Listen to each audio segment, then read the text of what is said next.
오늘 하나님께서 우리들에게 주신 말씀은 시편 23편 1절 말씀입니다. 여호와는 나의 목자시니 내게 부족함이 없으리로다. 아멘. 아멘. 시편 23편 너무나도 유명한 말씀입니다.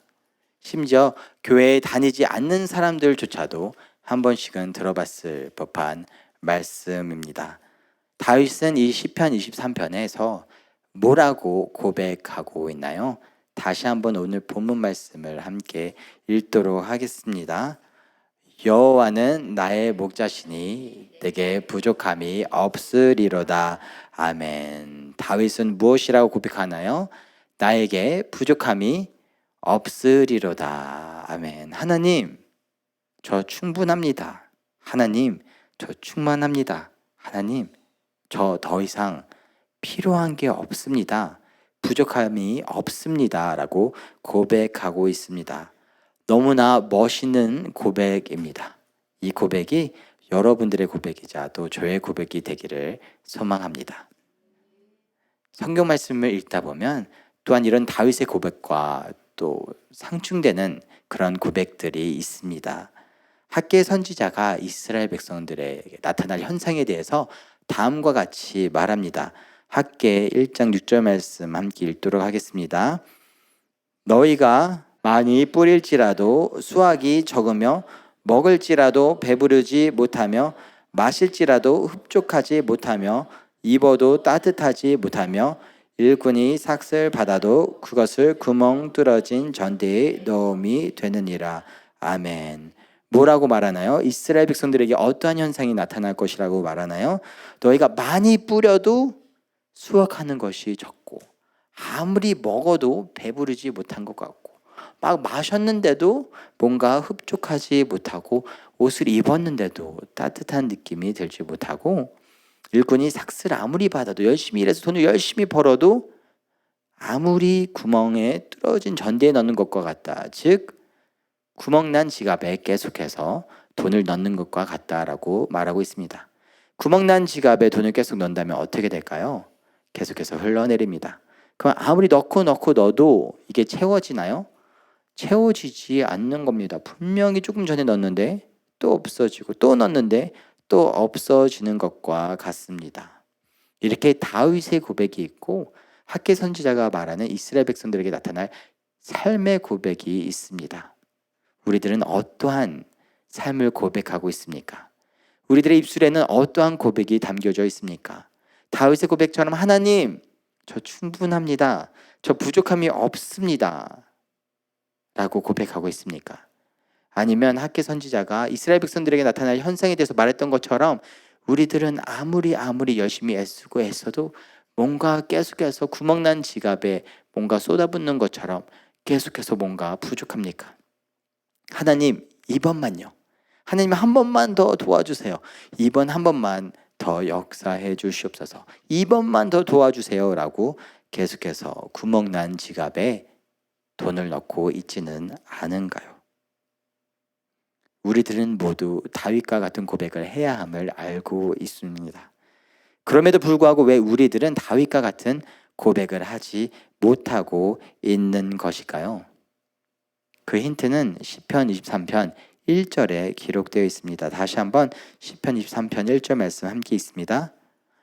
여호와는 나의 목자시니 내게 부족함이 없으리로다. 아멘. 다윗은 부족함이 없다라고 고백합니다. 근데 부족함이 없기 위해서 전제 조건이 있는데 그것은 무엇입니까? 여호와는 나의 목자시니 하나님이 나의 목자십니다. 가 전제되어야 한다는 것입니다. 우리들의 삶 가운데 하나님 부족함이 없습니다 라고 고백이 나오기 위해서는 먼저 하나님께서 우리의 목자가 되어 주셔야 한다는 것입니다. 양들 무리에게 목자가 있으면 목자는 어디에 푸른 초원이 있는 줄 압니다. 어디에 물가가 있는 줄을 압니다. 그러면 양들은 따라가면 됩니다. 그냥 배불리 먹고 그냥 가서 쉬면 되는 겁니다. 하지만 목자가 없을 때에는 어떠한 현상이 일어날까요? 에스겔 선지자는 나타난 현상에 대해서 다음과 같이 묘사합니다. 에스겔 34장 5절 말씀 함께 읽습니다. 목자가 없으므로 그것들이 흩어지고 흩어져서 모든 들짐승의 밥이 되었도다. 아멘. 목자가 없습니다. 목자가 없을 때 양들은 어떻게 합니까? 자기들을 끌고 갈 리더십이 없습니다. 그러면 양들은 각기 자기들이 먹을 푸른 초장을 찾아야 됩니다. 물가를 찾아야 됩니다. 그래서 각기 찾아가는 겁니다. 그런데 각기 찾아가다 보니까 어떻게 됩니까? 뿔뿔이 흩어지게 됩니다. 흩어지면 위험에 빠지게 됩니다. 그러다가 들짐승에 잡혀 먹히게 된다는 것입니다. 우리들은 모두 다윗처럼 여호와 하나님이 나의 목자십니다. 내게 부족함이 없습니다. 라는 고백을 해야 되는데 하나님을 믿는다고 하면서도 하나님을 우리들의 삶 가운데 온전히 목자로 삼지 못할 때에 우리들의 삶 가운데 나타나는 현상 중에 하나는 우리가 우리들의 삶을 개척해 나가려고 한다는 것입니다. 그러다 보면 각기 흩어지게 된다는 것입니다. 나의 초장을 찾아서, 나의 초원을 찾아서, 나의 물가를 찾아서 그러다가 위험에 빠지고 잡아먹히게 된다는 것입니다. 그래서 하나님은 우리들에게 자신이 목자이심을 가르쳐 주시고 싶어 하십니다. 내가 너희들의 목자야.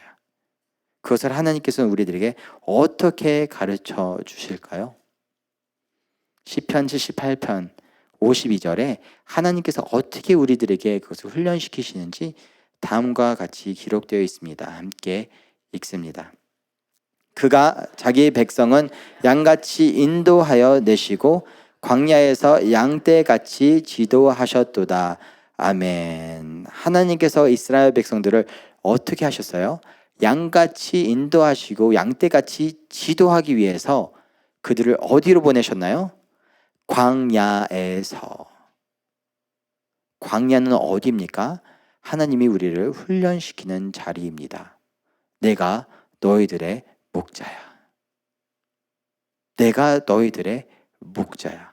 너희들은 나에게 순종해야 해. 그래서 때로는 하나님께서 우리들을 광야로 보내실 때가 있다는 겁니다. 바로 이스라엘 백성들에게 그렇게 하셨습니다. 이스라엘 백성들을 어떻게 하셨습니까? 광야로 보내셨습니다. 광야에 가보니 하루하루 먹고 사는 것이 문제입니다. 하나님 도와주세요. 듣겠습니다. 순종하겠습니다. 하나님 도와주세요. 순종하겠습니다. 듣겠습니다. 순간순간 하나님께서 인도하시고 보여주십니다. 그리고 그들을 훈련시키십니다. 내가 너희들의 목자이다. 너희들은 나의 양이다. 이스라엘 백성들은 광야에서 순종하는 법을 배워갑니다. 하나님께서 하나님 되시고 하나님께서 주인 되시고 하나님께서 목자 되심을 배워가는 겁니다. 혹시 여러분들은 여러분들의 삶 가운데서 광야를 경험해 보셨습니까? 예상치 못했는데 갑작스럽게 광야를 맞이하신 적은 없습니까? 갑작스런 실직, 경제적인 어려움, 건강의 어려움, 자녀 문제, 가정 불화 등 갑작스럽게 직면한 광야를 경험하신 적이 없습니까? 혹여나 있으시다면 어쩌면 그것이 하나님께서 여러분들의 삶 가운데서 내가 너희의 목자야 라는 것을 훈련시키기 위해서 여러분들에게 보낸 광야가 될 수도 있습니다. 하나님은 때로 우리들의 삶 가운데 광야를 보내십니다. 광야로 내보내십니다. 그것을 통해서 내가 너희들의 목자야 라는 것을 깨닫게 하기를 원하십니다. 그래서 저희들은 하나님을 우리들의 삶 가운데 목자 삼아야 합니다. 예수 그리스도를 우리들의 삶 가운데 목자 삼아야 합니다. 예수님께서 우리들의 삶 가운데 우리들의 주인이 되시고 왕이 되시고 목자가 되신다면 우리들의 삶을 어떻게 돌보실까요? 그 첫 번째는 바로 예수님은 우리들에게 쉼을 주십니다. 예수님께서는 우리들에게 쉼을 주십니다. 시편 23편 2절 말씀 함께 읽습니다. 그가 나를 푸른 풀밭에 누이시며 쉴 만한 물가로 인도하시는 도다. 아멘. 목자가 양들을 위해 어떻게 합니까? 푸른 풀밭으로 인도합니다. 그리고 양들은 푸른 풀밭에서 충분히 먹고 어떻게 합니까? 누이시며 눕습니다. 눕는 것은 무엇을 의미하나요? 쉼을 의미합니다. 어머님들께서 또는 주부들이 열심히 살림을 합니다. 빨래도 합니다. 청소도 합니다. 설거지를도 합니다. 그러다가 아이고 잠시 누웠다가 해야 되겠다 하면 무엇을 의미하나요? 잠시 쉬었다가 해야 되겠다라는 것을 의미합니다. 눕는 것은 쉼을 의미하고 있습니다. 이렇게 목자 되신 하나님께서는 우리들에게 쉼을 주신다는 겁니다. 하지만 오늘날 현대인들은 너무나도 바쁜 일상 가운데 살아가고 있습니다. 오늘날 현대사회는 생산성의 사회입니다. 뭔가 우리들의 삶의 의미와 나의 가치를 생산해 두고 있습니다. 내가 뭔가를 많이 생산하면 내가 의미 있는 사람인 겁니다. 내가 가치 있는 사람인 것입니다. 그래서 어떻게든 많이 생산해 내려고 합니다. 그것이 우리들의 머리에 각인되어 있습니다. 계속해서 달려야 합니다. 더 많은 것을 생산해 내야 하는 겁니다. 마치 공장처럼 말입니다. 근데 생산이 멈춘다면 나의 가치가 하락하는 것 같습니다. 나의 존재 의미가 떨어지는 것 같습니다. 내가 쓸모없는 사람이 되는 것만 같습니다. 그래서 오늘날 현대인들은 끊임없이 분주합니다. 끊임없이 사부작거립니다. 하지만 하나님께서 말씀하십니다. 내가 너희들에게 쉼을 주고자 한다. 성경을 보면 하나님께서 쉼, 안식을 제정하셨습니다. 창세기에 보면 하나님께서 천지를 6일 동안 창조하시고 7일째 되는 날 어떻게 하셨나요? 몸소 쉬셨습니다. 하나님께서 몸소 보이시고 제정하신 것입니다. 안식일. 안식일은 무엇인가요? 쉼이 있는 날입니다. 안식이 있는 날입니다. 출애굽기 20장을 보면 하나님께서 모세를 시내산 꼭대기로 부르십니다. 그리고 거기서 십계명을 주십니다. 십계명을 주시는데 그 네 번째 계명이 무엇이나요? 안식일을 온전하고 거룩하게 지켜라. 안식일을 기억하며 거룩하게 지켜라. 내가 제정한 안식일을, 안식과 쉼을 꼭 지켜라라고 말씀하고 있는 것입니다. 레위기에도 민수기에도 계속해서 안식에 대한 명령과 말씀은 계속해서 나타내게 됩니다. 신약 성경에서 예수님께서 오셔서 이 동일한 메시지를 강조하십니다. 마태복음 11장 28절에 다음과 같이 말씀하십니다. 수고하고 무거운 짐진 자들아 다 내게로 오라. 내가 너희를 쉬게 하리라. 아멘. 내가 너희를 어떻게 한다고요? 쉬게 하리라. 예수님께서 우리를 쉬게 하시겠다고 말씀하십니다. 즉 우리가 하나님을, 예수님을 우리들의 목자를 삼는다면 하나님께서, 예수님께서 우리들의 삶 가운데 쉼을 주십니다. 왜? 우리가 찾아 나서지 않아도 된다는 것입니다. 하나님께서 푸른 초장으로 인도하셔서 눕게 하시겠다는 것입니다. 두 번째, 예수님은 우리를 인도하십니다. 예수님께서는 우리를 인도하십니다. 시편 23편 2절 말씀 함께 읽습니다. 그가 나를 푸른 풀밭에 누이시며 쉴 만한 물가로 인도하신도다. 아멘. 목자는 양을 어떻게 하나요? 쉴 만한 물가로 인도하신다. 하나님께서는, 목자 되신 예수님께서는 우리를 인도하신다는 겁니다. 하나님의 인도하심, 예수님의 인도하심을 듣고 깨닫기 위해서 우리에게 너무나도 중요한 것이 있는데 그것은 바로 제대로 안식하는 겁니다. 제대로 안식할 때에 우리는 인도하심을 들을 수 있게 됩니다. 우리들은 안식하면 그냥 침대에 누워서 아무것도 안 하는 것을 생각합니다.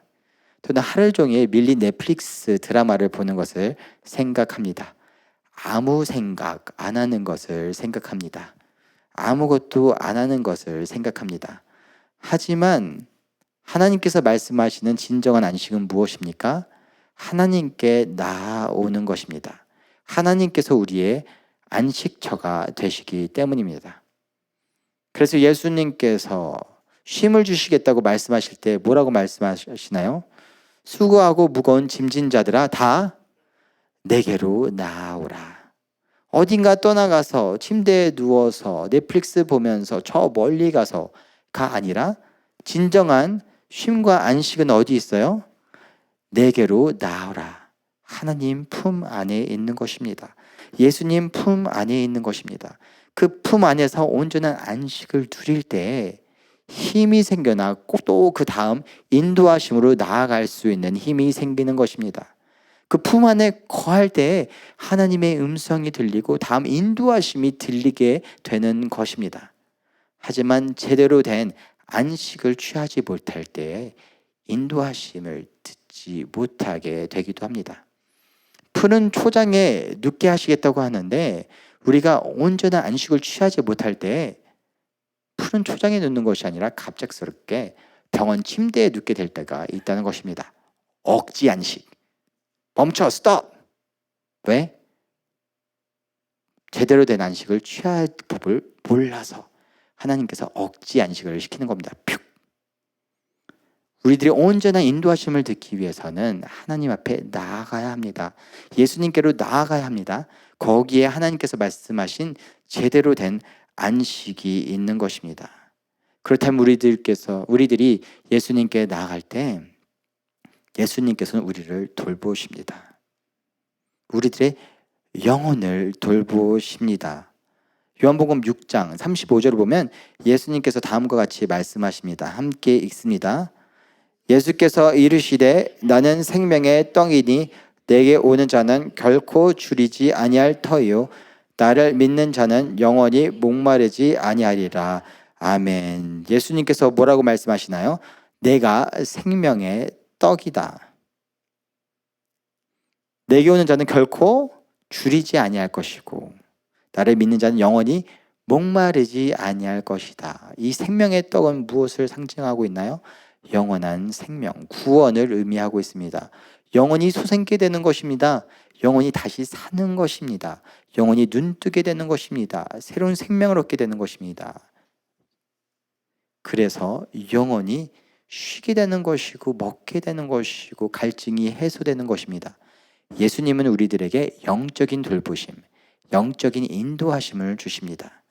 하지만 더 나아가 예수님께서는 우리의 육체적으로도 우리들을 돌보신다는 것입니다. 출애굽기에 보면 하나님께서 이스라엘 백성들을 애굽으로부터 나오게 하십니다. 그것은 어떠한 인도하심입니까? 영적인 인도하심입니다. 애굽의 그런 신들로부터 그런 문화로부터 벗어나게 해서 온전히 다시 하나님을 바라보게 하는 것입니다. 하지만 더 나아가 어떤 형상들이 벌어지나요? 육체적인 필요가 나타나기 시작합니다. 하나님 배고픕니다. 하나님 목마릅니다. 그래서 하나님께서 어떻게 하십니까? 매일매일 만나를 내려주십니다. 아침마다 그들의 육체적인 필요를 돌보시고 채워주십니다. 말에서 어떻게 됩니까? 목마릅니다. 리비딤에서 어떻게 됩니까? 목마릅니다. 그럴 때마다 하나님께서 어떻게 하십니까? 그들의 목마름을 해소시켜 주십니다. 단 우리들은 되게 많은 경우 하나님의 육체적인 필요를 채워주실 때 한 번에 빵 주시기를 원합니다. 이스라엘 백성들도 그랬습니다. 하나님 하루 일주일치 했는데 어떻게 됩니까? 썩어버립니다. 하루하루 하나님의 인도하심을 깨닫기를 원하는 겁니다. 왜요? 순식간에 까먹기 때문에 여호와는 나의 목자시니 까먹기 때문에 매일매일 내가 공급하는 거야. 내가 인도하는 거야. 반복 훈련을 시키시는 것입니다. 말씀을 맺도록 하겠습니다. 우리들의 삶 가운데서 우리들은 어떠한 고백을 하고 있습니까? 우리들이 너무나도 잘 아는 시편 23편의 고백, 다윗의 고백, 여호와는 나의 목자시니 내게 부족함이 없습니다 라고 고백하고 있습니까? 아니면 학계 선지자가 이야기했던 것처럼 아무리 열심히 일을 하는데 계속 구멍난 지갑에 돈을 넣는 것처럼 계속 부족하고 계속 목마르고 계속 배고픕니까? 우리들의 입술 가운데서, 우리들의 삶 가운데서 다윗과 같은 고백이 흘러나오기를 소원합니다. 그러기 위해서는 우리에게 목자가 필요합니다. 예수님은 우리 삶 가운데 왕이자 우리들이 고백하는 것처럼 주인이자 목자가 되어야 합니다. 예수님을 우리들의 삶의 목자로 삼을 때에 예수님께서는 우리들에게 쉼을 주십니다. 푸른 초장에 누이시며 내가 너희를 쉬게 하리라. 수고하고 짐진 자들아 다 내게로 나오라. 내가 너희를 쉬게 하리라. 또한 예수님은 우리들의 삶에 목자 삼을 때에 예수님께서 우리들의 삶을 인도하십니다. 쉴만한 물가로 인도하겠다. 다윗의 고백이 그냥 우리가 머리로 아는 유명한 그런 고백이 아니라 나의 삶의 고백, 나의 삶의 간증이 되기를 소원합니다. 여호와는 나의 목자시니 내게 부족함이 없으리로다. 여러분들의 고백이자 저의 고백이 되기를 소원합니다.